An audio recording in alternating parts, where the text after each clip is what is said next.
Bem-vindos, ouvintes do Ancora Invest, para mais um Ancora Invest News, o nosso programa de notícias, e sempre relembrando a nossa maneira de conduzir as atividades, que é o nosso debate socrático, onde nós não queremos encontrar o que é certo ou o que é errado, apenas discorrer sobre os fatos.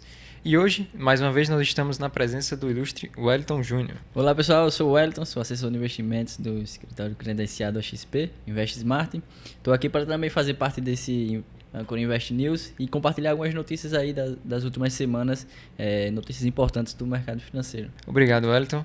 E pessoal, vou explicar para vocês primeiramente como vai funcionar o nosso programa de hoje, certo? Nós teremos primeiro as notícias que nós chamamos de notícias gain, que são as notícias positivas, depois as notícias loss, que são as notícias negativas, e depois nós teremos um toma lá da cá, onde o Wellington vai comentar uma notícia e eu vou fazer uma breve resenha sobre essa notícia, certo? Então, pessoal, antes de começar as notícias gain e a loss, nós vamos falar algumas notícias gerais, certo? E dentro dessas notícias gerais, nós temos a primeira. Dados do IBGE, publicados nesta terça-feira, mostraram que o IPCA teve um aumento de 0,83%, vindo aí um pouco acima do esperado pelo mercado. A alta foi puxada pelo grupo de educação, visto que houve uma alta de 4,98%, que corroborou bastante para que esse IPCA viesse um pouco mais elevado. E outra notícia também mais geral, pessoal, é a inflação americana, que também houve modificação por parte do Banco Central americano, o Fed, certo? A taxa de inflação lá nos Estados Unidos, né? A expectativa do mercado era que ela continuasse nos 3,1%,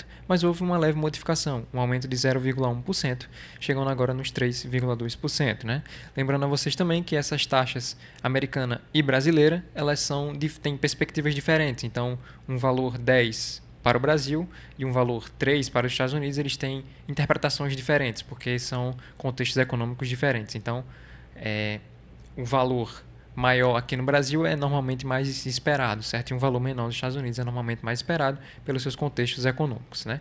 Então, os valores frios, né, eles têm interpretações e definições diferentes dependendo de em que estágio, né, econômico aquele país se encontra. E ainda em contexto de inflação americana, as apostas da Bolsa de Chicago continuam ainda otimistas para que haja uma queda nos juros após aí o início do segundo semestre do ano. Mesmo com essa leve alta, o mercado ainda espera uma diminuição do corte de juros após o meio do ano. E pessoal, mais uma notícia também interessante é que o Jeff Bezos ele ultrapassou o Elon Musk como o homem mais rico do mundo, certo? E você deve estar se perguntando: mas Rodolfo ou Wellington, o que diachos eu vou fazer com essa informação? O que isso agrega na minha vida? Mas olha, tem um detalhe interessante por trás dessa informação que vale a pena trazer para vocês, que é justamente o contexto em que isso aconteceu, né?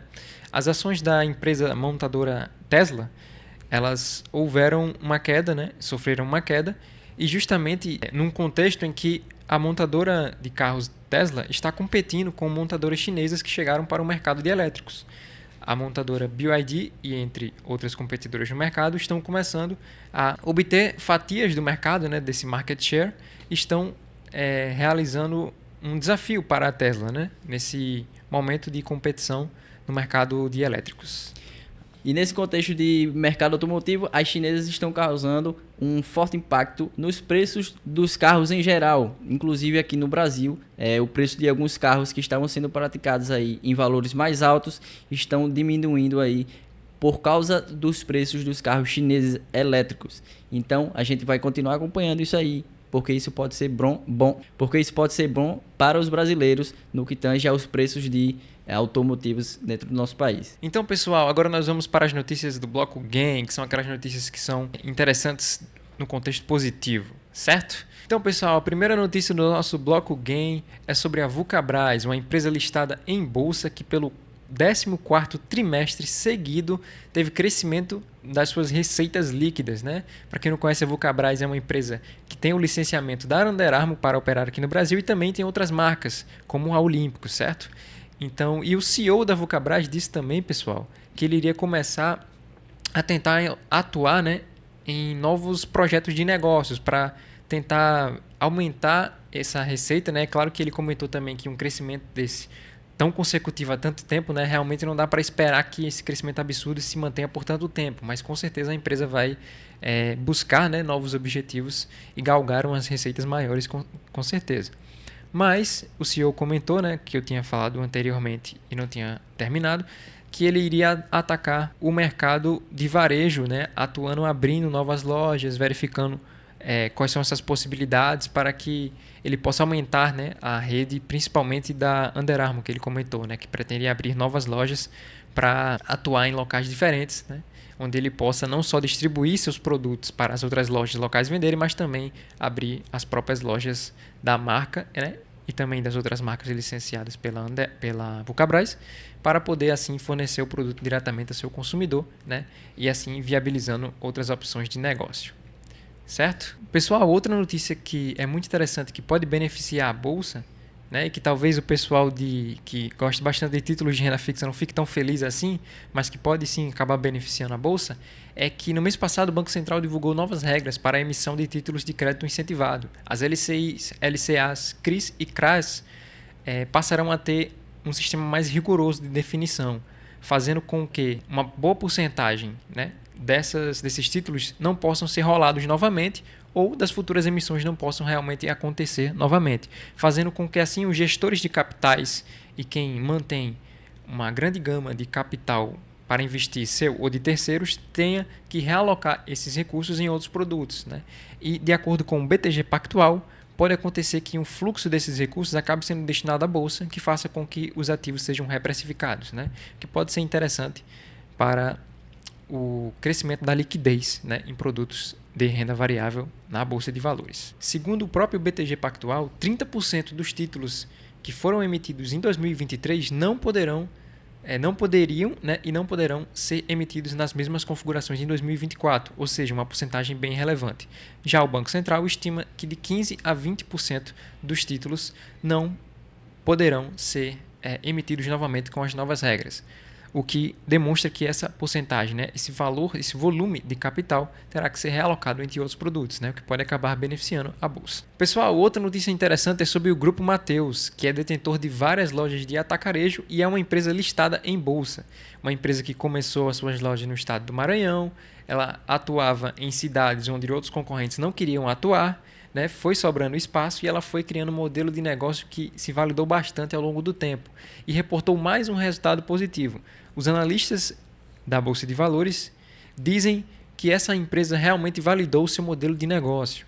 Por quê? Porque no começo existiam algumas certas dúvidas de como iria funcionar essa questão dos atacarejos, se ela conseguiria se expandir e ter margem não só nessas regiões, mas também em outros estados, né, porque ela estava muito concentrada no Maranhão, como se iria funcionar a partir do momento em que a concorrência olharia para ela e veria que esse modelo de negócio dela é interessante, vamos tentar investir nesse tipo de atuação também, mas o que aconteceu nas cidades foi que realmente onde entrou o Grupo Mateus está acontecendo uma forte concorrência e ele está conseguindo produzir bons números e bons resultados, né?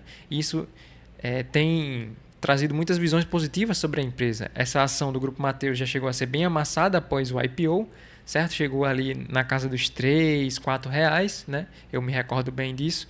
E hoje essa ação está por volta dos R$8, né? Está ali sendo reprecificada ao longo do tempo, né? Porque de fato é uma empresa que vem demonstrando um resultado bacana. E dentro das notícias LOIs, essa semana tivemos uma semana turbulenta entre as principais ações da Bolsa de Valores brasileira, Petrobras e Vale. Sobre a Petrobras, infelizmente, tivemos aí alguns anúncios do nosso atual presidente sobre o não pagamento de dividendos aos acionistas. Isso fez com que as ações da Petrobras caíssem quase 13% em um único dia. E aí, em seguida, a Petrobras recuperou com o anúncio de um provável conselheiro que devesse priorizar a questão do pagamento de dividendos aos acionistas. Mas aí, logo após, houve mais alguns anúncios referente ao não pagamento de dividendos. Como isso? O nosso presidente anunciou que provavelmente esses dividendos serão direcionados a um fundo de investimento que será direcionado a um próprio investimento na Petrobras e não seria direcionado aos acionistas, e com isso as ações voltaram a cair. Incertezas ainda continuam a respeito do pagamento de dividendos e isso aí a gente vai acompanhar nos próximos dias. E sobre a Vale, ela teve uma queda também nas suas ações devido ao impacto do minério de ferro com a queda no preço. Porém, no longo da semana, houve um reajuste no aumento do valor do minério de ferro e a empresa conseguiu ali fazer o seu reajuste na Bolsa de Valores e continuou recuperada. Porém, isso também é cena para os próximos capítulos, onde esse cenário ainda se encontra um pouco instável e que pode, no futuro, aí nos próximos dias, próximos meses, vir a afetar o desempenho de uma das principais ações da nossa Bolsa de Valores. E lembrando, Petrobras e Vale representam cerca de 20 a 30, já chegaram a bater mais de 30% do valor de mercado da Bolsa de Valores brasileira, o que acaba que esses impactos nessas duas principais empresas da nossa Bolsa carreguem o nosso Ibovespa lá para baixo, caso as duas desempenhem aí, performem mal. E sobre Vale também, temos aí algumas notícias a respeito de um conselheiro da Vale, onde ele, em suas próprias palavras, fala que está havendo interferências políticas dentro da empresa, o que pode corroborar para aí nos próximos capítulos a gente ter um certo prejuízo nas ações dessa empresa e fazendo com que os acionistas corram e retirem seus investimentos dela, já que muitos não gostam dessa questão de interferência estatal dentro de empresas. E isso também está corroborando para outras empresas no ramo estatal, como o Banco do Brasil, que já também tem sofrido uma queda nas suas ações, porque os acionistas e os investidores já olham com outros olhos para essas empresas, que elas podem no futuro também vir a ter interferências políticas. Então, pessoal, agora nós vamos para o nosso Toma Lá da Cá, onde o Wellington vai relembrar as notícias que nós falamos hoje no programa e eu vou fazer um breve comentário sobre a notícia. Fala qual primeiro. Sobre o IPCA, nós tivemos um aumento de 0,83%. Então, o que a gente pode ter com isso? Bem, pessoal, o reajuste foi puxado por uma matriz. Deixa eu só relembrar uma coisa. O IPCA, né, é uma média, ele é um cálculo, né, e ele se divide, né, em subcálculos porque existem médias setoriais, certo? E como o Wellington pontuou no início do programa, o IPCA, a alta no IPCA foi muito puxada pelo setor da educação, né, com mais de 4% só nesse setor, né? Isso se deu principalmente pelo reajuste de início de ano letivo, certo? Então, esse aumento de inflação, ele não foi considerado um alarmante negativo de que posteriormente a inflação vai se descontrolar, certo? E isso vai requerer que nós interferimos na queda da curva de juros, ok? Então, apesar dessa notícia ser um aumento, né, ela não quer dizer que seja um aumento visto como algo extremamente negativo, certo? Aparentemente, pelo que está sendo comentado, é um aumento que reflete, né, alguns ajustes de preço que têm ocorrido, certo? Mas que não vai refletir um impacto na mudança da curva de juros. Certo, pessoal? E sobre a turbulência nas nossas principais ações da Bolsa de Valores brasileira, Petrobras e Vale, Rodolfo, seu comentário. Bem, pessoal, essas turbulências de interferência política, né, geralmente causam um burburinho muito grande nas pessoas, a ação balança para cá e para lá, mas nós precisamos nos lembrar que essas ações também têm uma volatilidade implícita maior, porque elas são ações de commodities, certo? Então, elas estão sofrendo variações, no caso da Vale, pelo preço do minério e Petrobras pelo preço do petróleo. Além dessa questão de commodity, né, existe um grande mantra no mercado, né, que as ações estatais, né, de empresas que têm algum tipo de ligação com o governo, seja empresa diretamente que o governo seja acionista, né, ou empresa em que o governo já teve participação, ainda tem as Golden Shares, que são ações especiais, apesar da empresa já ter sido privatizada, como no caso da Vale, geram um temor por parte das pessoas de investir nessas empresas, de ter ações, de guardar essas ações na sua carteira por muito tempo, né? Mas eu também gostaria de pontuar, pessoal, que coisas que são interessantes a se pensar, e essas empresas estão entre as grandes empresas do nosso país, né? E no caso da Vale, ela tem um produto muito interessante, né? Que é o minério, que é muito exportado para fora do nosso país, e ele é considerado um minério de alta qualidade comparado a minérios vendidos por outras regiões do mundo, né? E no caso da Petrobras, ela tem uma grande gama de distribuição e também de venda do seu produto principal dentro do nosso país, né? Então, você também precisa pontuar que quando você compra uma ação da Petro e da Vale, você já sabe que pode acontecer um tipo de interferência política. Então, isso já está no preço e você já tem conhecimento disso, né? Logo, se você tem uma ação da Petro e ação da Vale e acontece algum tipo de burburinho ou interferência política e você fica se sentindo mal por causa disso, saiba que você já tinha consciência disso. Logo, você tem que colocar isso no preço. Você não deve ficar, nossa, tá tendo interferência política na Vale, ou tá tendo interferência política na Petro, ou estão querendo utilizar aquela cadeira lá no conselho da Vale para fazer algum burburinho, alguma coisa. Você tem que entender que isso já é uma possibilidade, entendeu? Então você tem que colocar isso na conta. Se isso te irrita, se isso te incomoda ao ponto de você ficar muito preocupado com seus investimentos, talvez você possa pontuar não ter essas empresas em carteira, né?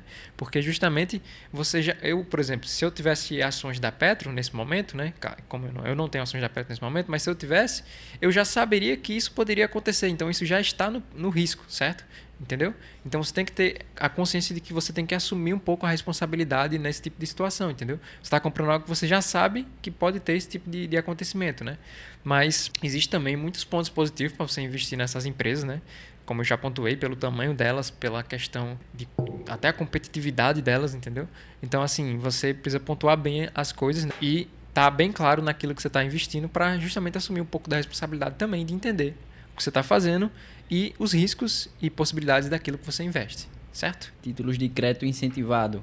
O Banco Central fez algumas mudanças. Seu comentário. Então, pessoal, sobre essa questão, né, que talvez algumas pessoas que investam em títulos de crédito privado fiquem um pouco chateadas e as pessoas que investam em renda variável fiquem pensando, esse fluxo vai para renda variável, que bacana. Mas um comentário, né, que eu gostaria de fazer sobre isso é o seguinte: provavelmente, tá, esse fluxo que está saindo, né, ele não vai todo para renda variável, tá? Ele vai ter uma parte que vai para títulos taxados mesmo, títulos que não têm incentivo fiscal, mas que são muito distribuídos também, né?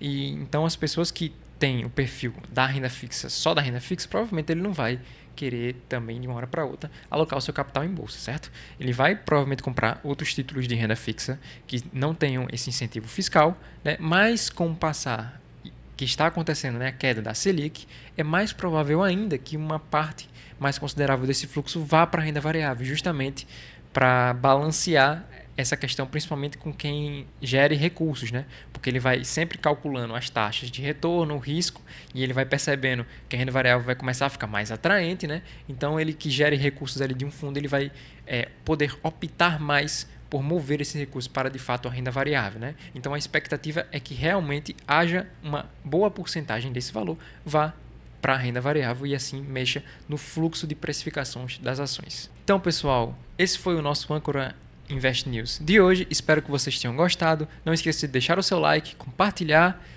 e também interagir nos comentários, certo? Foi um prazer estar com vocês.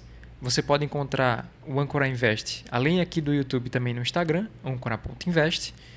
E também gostaria de passar a palavra aqui para o Wellington Júnior para que ele deixe o seu comentário final. E vocês também podem me encontrar no @WellingtonDSJR, como eu falei no começo. Eu sou assessor de investimentos. E caso você esteja precisando de algum serviço nessa área, pode entrar em contato comigo lá no Instagram. Será um prazer te ajudar.